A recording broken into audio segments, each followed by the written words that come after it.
You know, folks, one of our biggest concerns that I think we all can agree on is, will we have enough money saved for retirement? Will we have that same promise of our golden years that our parents and our grandparents had? And that's what we're here today to talk about on Right on the Money. Take control of your finances. Gain insights from top industry professionals. Financial topics that matter to you from your go-to resource. This is Right on the Money with your host, Dennis Mattern. Welcome to Right on the Money, the show that features financial advisors, insurance professionals, and fiduciaries who discuss financial topics that empower you to take control of your finances.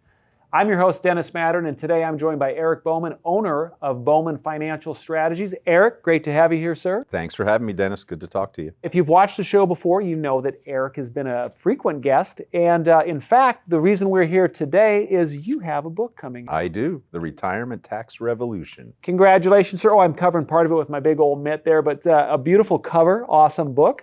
And that's what we're here to talk about today. And our conversation in this first segment that I want to talk to you about is the biggest retirement tax mistakes that you're probably making, people out there. And Erik, just real quick, tell us just a smidge about yourself. You're out there in Colorado. Right, out there, run an independent financial firm in Colorado. We focus primarily on those people that are entering into retirement, maybe that year of transition, and then helping them make good tax-efficient distribution strategies, or help them implement those strategies in retirement. I think about the book, the title, The Retirement Tax Revolution, and right now is a very, not to talk politics, but there's a lot going on. There's a lot going on. And that's the thing with taxation, is the rules are always changing, so It's important to work with someone who knows the rules. Yeah, who's interested in staying abreast of all the rules as they change. You know, I think that many people believe that when they enter into retirement, it's going to be more simple. Yeah. That things just get easier because you're not working anymore. And it turns out when it comes to retirement planning, taxation, optionality in where you source money from in retirement, that things become way more complex in retirement. Most people think about retirement in terms of how much they've saved, but in the book you argue that how they withdraw money is just as important. Why? Well, it's because you can't spend all the money you've saved. You can only spend the money that hits your checking account after you've paid taxes. So that means the distribution pattern. How do you synchronize, for example, Social Security timing, which is not just an income decision, it's a tax decision. Mm-hmm. When you start distributing from your assets, Roth money, taxable money, IRAs, 401ks, when are you taking those assets as opposed to from the taxable account? In what magnitude, and what are the tax implications of doing that? Not only in the year that you make those distributions, but how has it impacted your potential taxability down the road? Very complex. Very complex. Now, you introduce the concept of the dynamic decade plus. Right. And that's a critical time for making these tax decisions. Yep.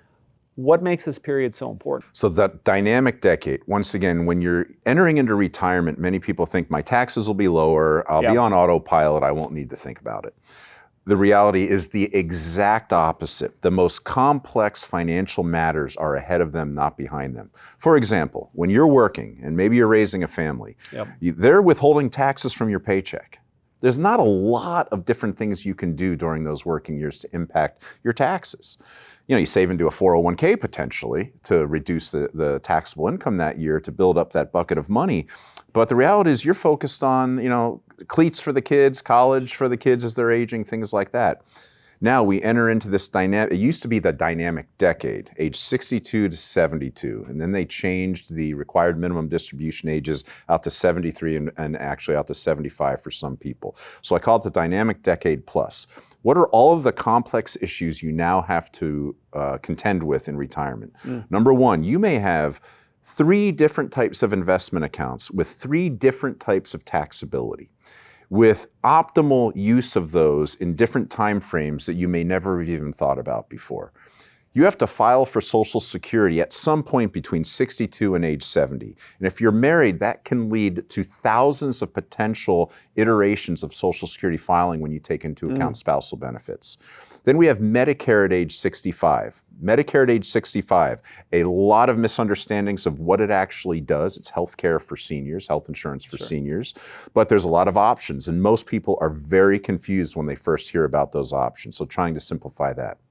Then we have required minimum distributions, the government forcing you to make taxable distributions from your IRA and some other qualified accounts like 401ks that have taxation determined by the government, meaning they're going to be kind enough to say, here's how much I want you to take out, and by the way, here's how much you're going to pay in taxes. And the third piece, I'm going to write those rules in pencil and can change those anytime in the future. You mentioned something in the book called the exotic deduction letdown. Right. And I'll define, that's where many people think their accountant will find some hidden break. Right.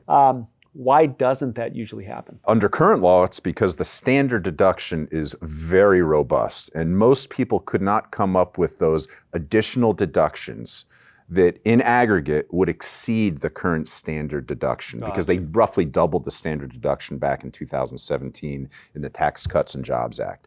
So people are looking for these extra special things, one might call them exotic, that their accountant's going to come up with something special, and the reality is the standard deduction for many people is going to be the sole deduction they get, regardless of the level of charitable contributions or mortgage interest that they have to write off, or they're going to try to write off a piece of their office, or use the Augusta rule if they're managing a business. And the reality is, Pareto principle, focus on the most important tax reduction strategies first. Many retirees assume, and I've heard this a million times, that their tax bill will go down in retirement. Not always true. What are they missing?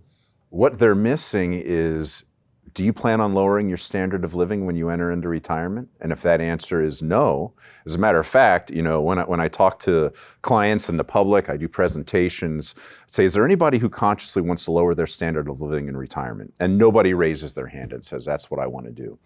The contrary is true. When you're in retirement, every day is a Saturday. Home Depot is open 7 days a week. Bless. The honey-do list in the first couple years of retirement is extraordinary.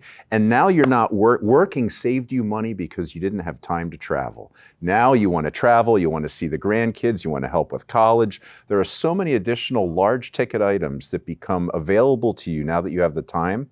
And yet you have finite resources. What you've saved up, Social Security, and maybe a pension. How do you make all that work is the synchronization challenge. For those folks that are watching, if somebody's 5 years, say, away from retirement, let's tease them a little bit. What's one thing that they should take right now? What's one step they should take right now to avoid paying more taxes than necessary? It does determine on the type of assets you have, whether you're a business owner or working for a company. But here's one reality. Nobody has ever come into my office and said, Eric, I saved too much money. Nobody, 0%, which means the corollary is true. I wish I would have saved more. I don't care if you've got 3 million or 10 million to your name or 300,000.